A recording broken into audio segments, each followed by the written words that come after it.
Two strong earthquakes that struck Luzon and the Visayas in less than 24 hours have put the spotlight on the safety of buildings. How can you prepare to survive an earthquake? Good evening, I'm Ruth Cabal. This is On the Record. There's just been an earthquake felt in different parts of Metro Manila. Yanig naman ang magnitude 4.7 na lindol ang Davao Oriental. 6.2 magnitude earthquake at San Julian in eastern Samar.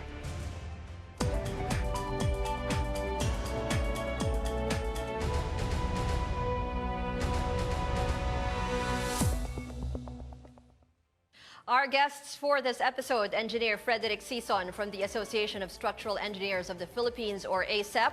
We also have Disaster and Crisis Lead and Wilderness Search and Rescue Philippines founder, Dr. Ted Esguerra. Engineer Rogelio Legaspi, the City Engineer of Manila, is also joining us via phone patch. Good evening, gentlemen.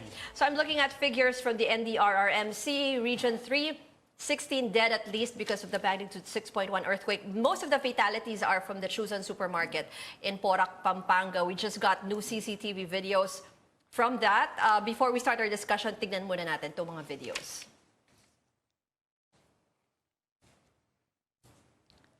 So yan yung kuha from the just several seconds. Oo, di ba? Bumagsak agad.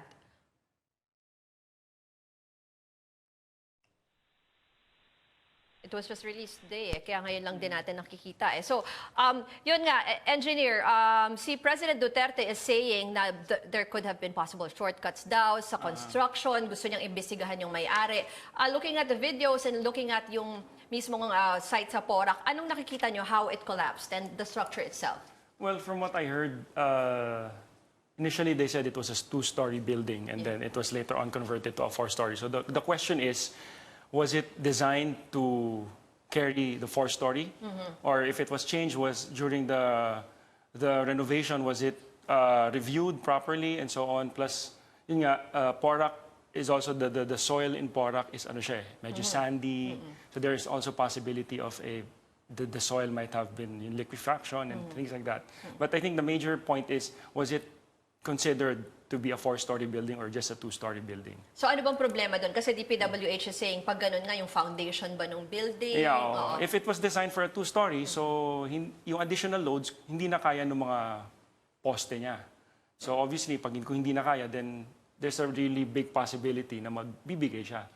So initially, kung wala naman earthquake, maaring kagaya nito, nakatayo naman siya, but yung strong forces due to the earthquake might have caused yun nga, it was the reason for yung collapse ng building. When the President visited the area, ang sinasabi niya, yung mga nakatayo naman daw sa gilid niya, may parang may court ata, may market.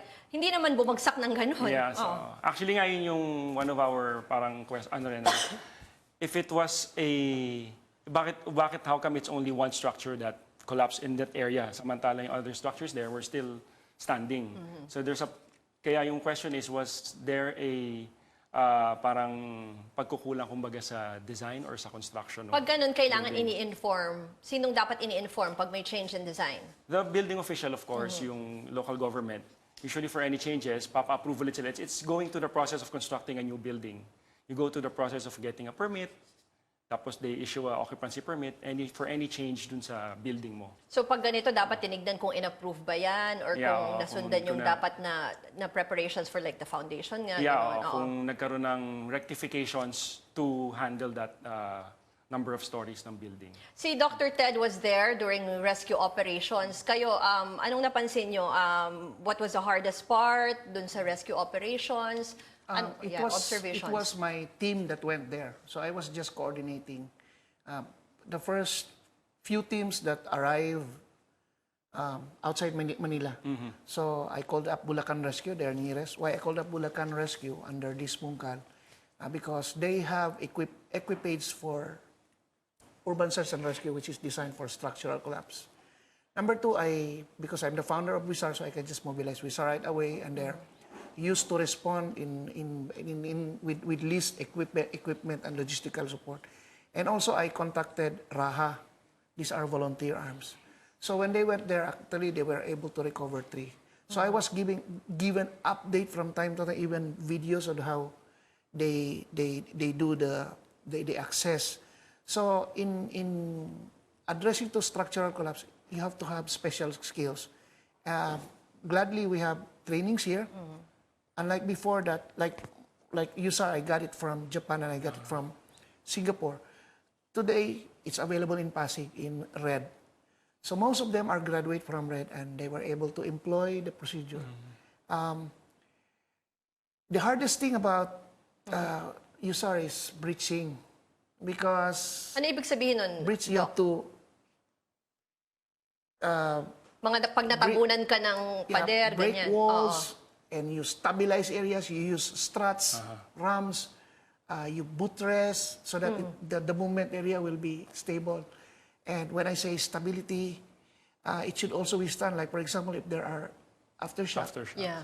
or there are other movements of other rescuers using heavy equipment like crane, so that may cause vibration. So it is a very complex battery of operation. And the good thing is they were able to save 3, and I'm happy with the 3 counts there until MMDA, Army, BFP came in. The challenges on structural collapse is even if how you train yourselves, when the building collapses, it's always unique. Yeah. And there are other hazards depending on what's in that building. For example, if it contains some sort of chemical, or the building goes into fire, or if it's like what happened in Baguio in the days of old, the pancake collapse there, wherein to access vertically what's underneath, you really have to breach all the way down.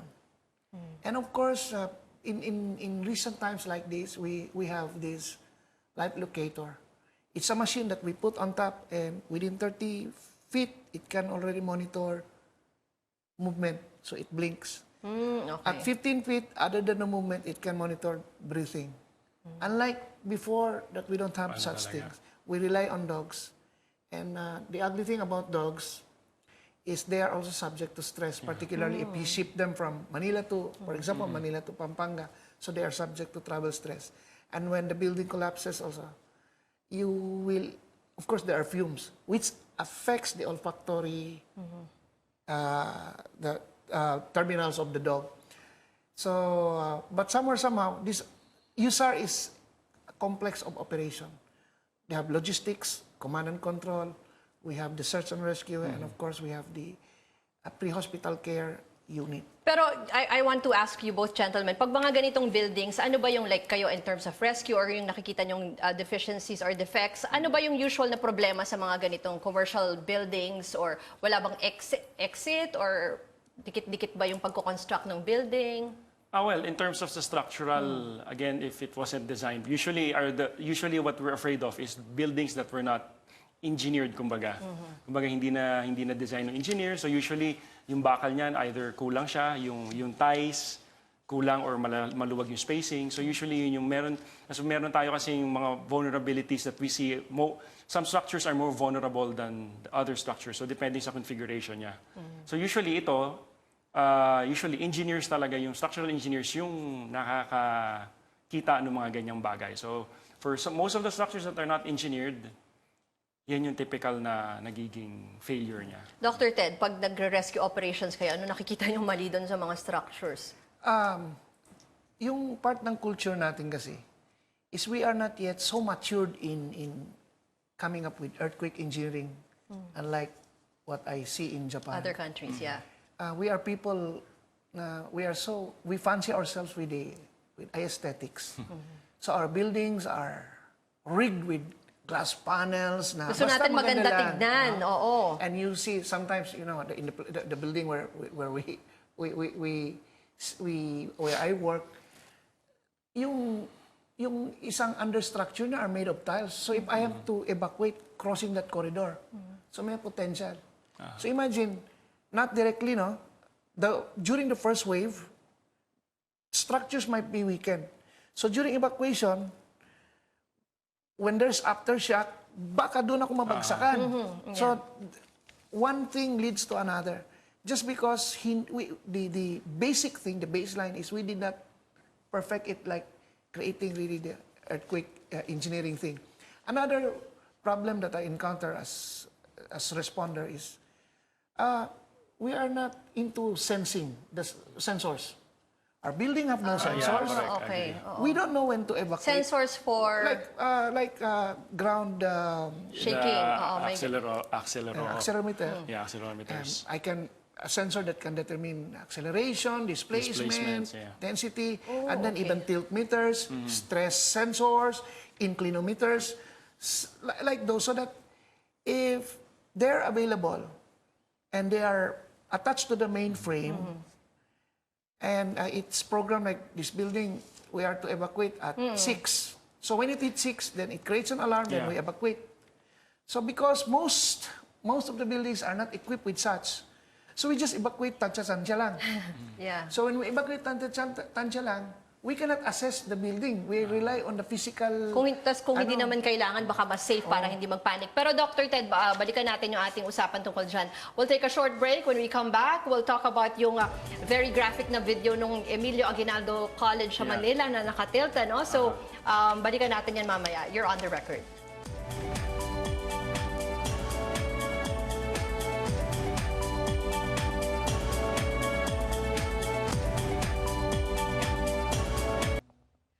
You're watching On the Record on CNN Philippines. Balikan kita, engineer, dun sa sinasabi ni Dr. Ted na sensors, yung mga Yeah. buildings daw natin hindi ba required yun? It's actually required now.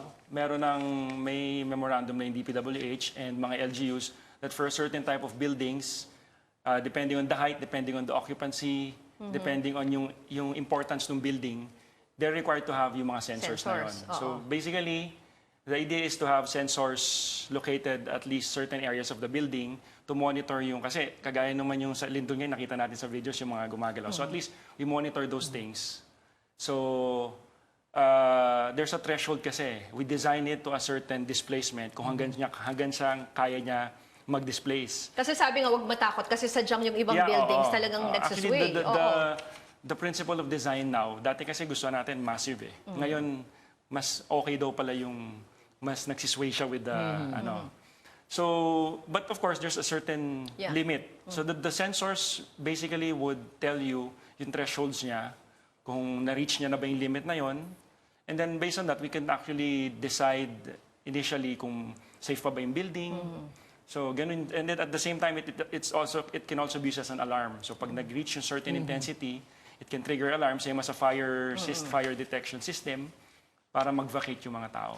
Okay, so isa dun sa nakita natin na talagang naapektuhan ng earthquake, yung AYAC building, Emilio Aguinaldo College building in Manila. Kasama natin si City Engineer of Manila. Hello, sir?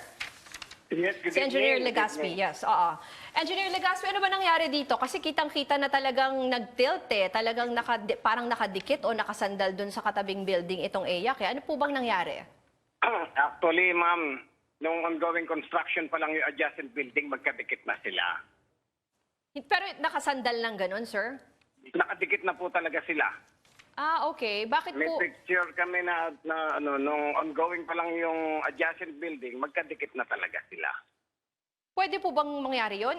Is that safe or... Sir?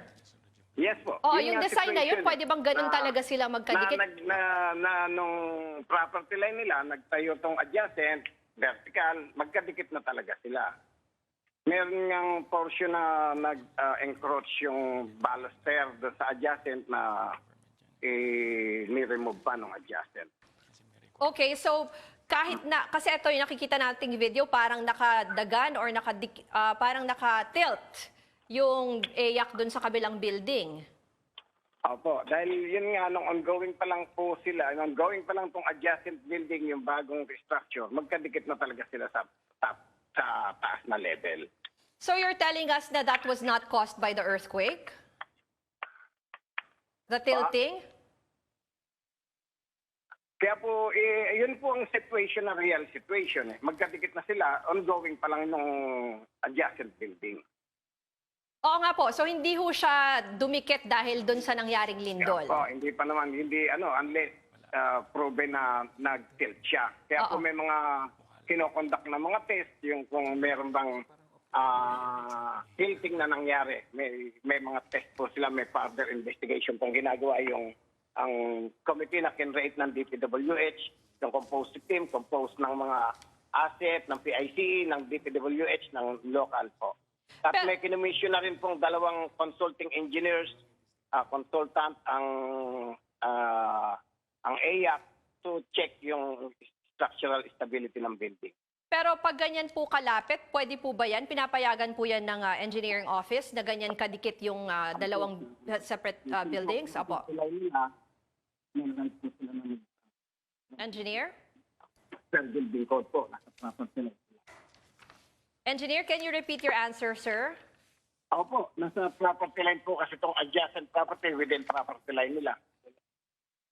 Pag ganun po, ano pong ibig sabihin nun? Opo, allowed po sila na mag-construct. And you can assure na safe po yon. Pwede pa pong gamitin yung building Opo, hanggang ngayon? ano? Oo. Cleared na po ba yon? Opo. Na within property line, wala po silang violation tong adjacent kasi po within the property line sila. Within property line. Okay, oo. Opo. Okay, so what you're saying, again, engineer, is pinayagan po na magtayo ng ganun kalapit na building because it's within property line. Tama po Yes ba? po, yes. Okay, sige. Anyway, we have an engineer here with us in the studio. Pa-explain ko lang kay engineer, ano ba ibig sabihin ng sinasabi ni Engineer Legaspi na within the property line? Okay, Medyo nawawala kasing linya natin. Basically, Oo. the building, you can build within your property line. So as Okay. long as your building is within your property line, kumbaga, it's your jurisdiction ng building owner yon. Now, with regards to, we actually, yung nabanggit to ni engineer Legaspi. na may composite team yung DPWH. I was actually involved during the inspection. Although, of course, DPWH will have their final recommendation and findings. But if you can look at the building, medyo yung angle lang siguro, I think, based on what we saw there, the angle that the picture was taken, medyo na-distort lang yung... But we... Ito. Ayan, engineer. Oo. medyo distorted yung picture nung yung pinaka-building. So, part of our team conducted also a verticality survey. So basically, nag-survey sila, tinitingnan kung meron talagang nag-tilt siya. So, Kung may nangyaring movement talaga dun sa Kung building. nakatilt yung Oo, building. oo. So parang, basically, lumalabas naman na mukhang hindi naman talaga siya actually nag-tilt. Except Okay. that yung sinasabi nga ni engineer na magkadikit talaga yung dalawang building. Pero yung nabasa ko ibang reports na because of liquefaction, posible ba yon? Well, the area... What do you mean by liquefaction Well, liquefaction in the first is place? Okay. it's common to yung mga sandy na lupa. And what basically happens, pag mataas yung tubig, the particles then sort of floats dun sa water habang nagkakaroon ng ground shaking. So in effect, para siya nagiging quicksand. Okay. So parang quicksand, any load on top of it will settle. So usually, for engineers, for those types of soil, we design it using mga pile foundation. So para kahit na mag-liquefy yun, yung pundasyon niya hanggang dun sa matigas na part ng lupa. Manila is, dahil ang Manila mataas talaga yung tubig dyan, it is prone to liquefaction. So the question is were the building designed considering that it is liquefiable? So that's one thing that we have to look into kung na-design siya yung ganun type ng foundation. Pero from looking at it, yung videos and yung pictures, sabi mo, posibleng medyo distorted yung Yeah, picture. oo. Or so, pwede nga yung sinasabi ni Engineer Legaspi na ganyan na talaga yung itsura niya. Hindi siya nag-tilt because of the earthquake. So, Yeah. although iniimbestigahan pa nga, tinitignan pa. oo. Oo. Kasi there's also certain signs kung talagang nag-tilt siya. Of course, kung imagine kung nag-tilt siya ganun, di may lulubog dito sa isang side, may aangat sa isang side. But if you go around yeah. wala kang makikita sa sidewalk, walang cracks naman eh. So it's really possible na the buildings were constructed na magkadikit sila. So Okay. right now we're just checking if if the building is kung may damages ba sa loob. Of course yung damage Yung nung mga cracks na ganyan, baka Yeah, mamaya dati na yan. Or, baka dati na yan. Oo. Tas, of course, we can't discount the fact na nag-move talaga yung building. Kasi dati hindi naman siya na-damage. Na-damage siya because of the earthquake. Then the question is, was the damage that extensive that hindi na ba pwedeng gamitin yung building or not? So that's why DPWH is doing the inspection and investigation now. But generally, kasi I'm looking at this 2011 study of the UP Institute of Civil Engineering, 35% of low-rise residential buildings in Metro Manila and 25% of mid-rise may not be up to standards. So kasi daw based on old construction codes and standards ito. So sa survey nyo, may ganito pa rin ba? Because we have a new national construction. Yeah. Actually, in terms of the numbers, hindi ako masyadong particular. I mean, hindi ako masyadong familiar with the numbers. But Again, with the engineers here, usually ang pinaka-concern talaga namin is the high-rise buildings, of course, the owners would invest on engineers to design the building. It is the low-rise and the mid-rise that sometimes yun yung mga non-engineered. So minsan yun yung mas Yung mga concern bahay namin. kasi, Yung mga oo. bahay, may kilala lang na foreman, dinesign, kinonstruct without even consulting an engineer.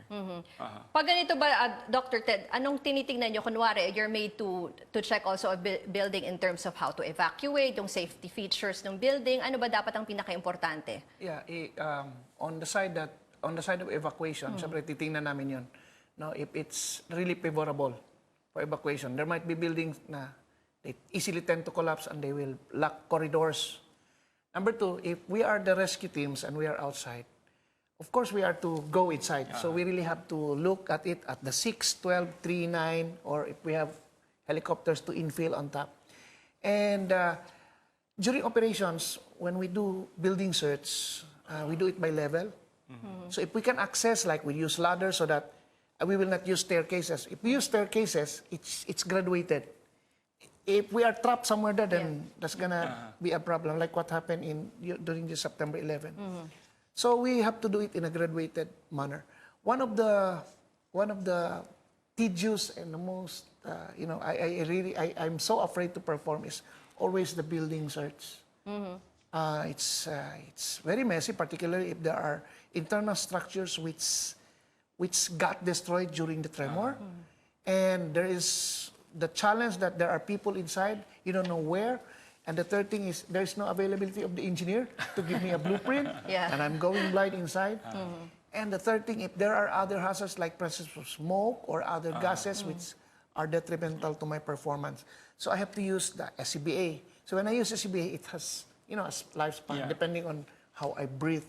So these are things I look into, but I'm being corrected right now.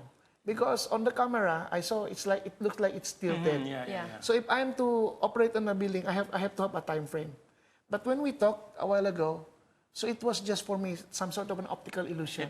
Probably because of Yung dun sa EYAC. because of sa how EYAC the sa Manila. camera looks at it. So Okay. we do really an intensive profiling before we enter. Okay. We'll be back after a quick break to continue our discussion. Keep it here on CNN Philippines.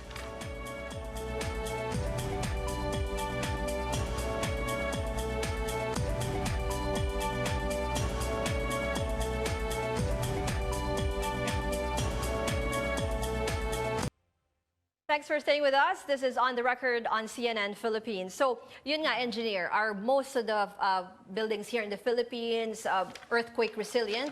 Well, we have the standards and the codes. It's basically updated on international standards. Also, it's as long as we follow those standards, the building can withstand up to an earthquake magnitude of 7 to 8.4. So, ang principle naman ng code is it won't collapse. It may sustain cracks, pero it will give ample time for the occupants to evacuate. Pero yung ganyan, di ba, i-inspect mo kung sumunod nga sa code. That's up to the local government units. But most of the government units, medyo kulang ata sa mga engineers, Kasi ginawan ko na yan ng report before, na marami sa kanila kulang ng engineers, Yun. Kulang ng engineers, minsan iba, kulang ng awareness.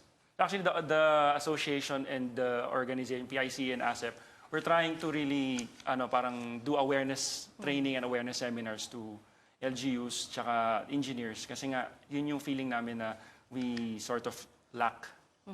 But the codes are there, so it's really how to implement it. Oo, na dapat nasusunod, Yes, Tsaka walang shortcut. Yung mga nagpapatayo ng bahay, yung binanggit mo na kanina. Yun nga eh. So, it's yung perspective lang natin eh. Kumbaga, you spend a little more, pero yung safety naman, especially ikaw titira dun eh. So what's a little Na mag-hire ka additional naman na talaga ng engineer. Oo, di ba? Ang kapalit naman buhay. So kailangan lang may change of perspective tayo dun Na sa hindi kung sino-sino lang yung gagawa. Dr. Ted, anong pinaka-importanting dapat natin tandaan in terms of surviving an earthquake? Yeah. First and foremost, you have to profile. Profile who, what, where. When I say who, for example, ako, lalaki, or babae, or bata, PWD, elderly. Where? Saan ka ba? High-rise ka ba? Low-rise ka ba? You're on open ground.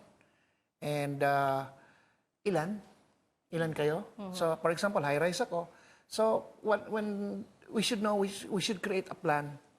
Because, for example, the usual thing we do in a high-rise, we use the elevator. When there's fire or earthquake emergency, we use the staircase. And if you're not used to going down the staircase, then we have a problem. That's where you go to create a plan. And when you create a plan when I say plan, is what you do before. This should be the massive thing. And what you should do, like, during, you drop, cover, and hold with eyes open. Yeah. Because in this country, drop, cover, and hold, you smack your face to the ground. That's not healthy. Yeah. You don't know what's gonna fall on you. You know, Pag mismong nagsha-shake, duck, cover, and hold ka Duck, na cover, and muna. hold Huwag ka ka, namang tatakbo ka agad. pero yung takbo, hindi ko pwedeng pigilan eh. I cannot stop people eh. Because, being an animal life form, like the mouse and the elephant, the human being, when the earth starts to shake, people will go crazy. But we have to put system. So when you do like a drop, cover, and hold, eyes open, why? We capitalize on the eyes because that's the primary sense that we use in times of survival. You do like this, you don't use your eyes, that's to your, nasa labas ka lang ng miling, nakaganon ka. Bakit? Pag may earthquake, mayroong asteroid strike din. That's not healthy. And then what to do after? For example, if the building is, like, there is really, like, big damage, then if you're in a workplace, there's order to go home, you do so, or if in the house, then you have to find ways and don't go back. Baka doon ka abutan. And of course, you have to have your go bag when you run away. And Yung pag-usapan kung saan kayo magkikita, di ba? Yung master yung rally point. And so that lalo ngayon, malayo tayo sa ating pamilya. Okay. If something happens, we have to walk towards home. We know where to find them if they're not in the house. Okay, thank you very much to our guests, Engineer Frederick Sison, Dr. Ted Esguera, and Engineer Rogelio Legaspi. You're watching On the Record. This is CNN Philippines. Thank you.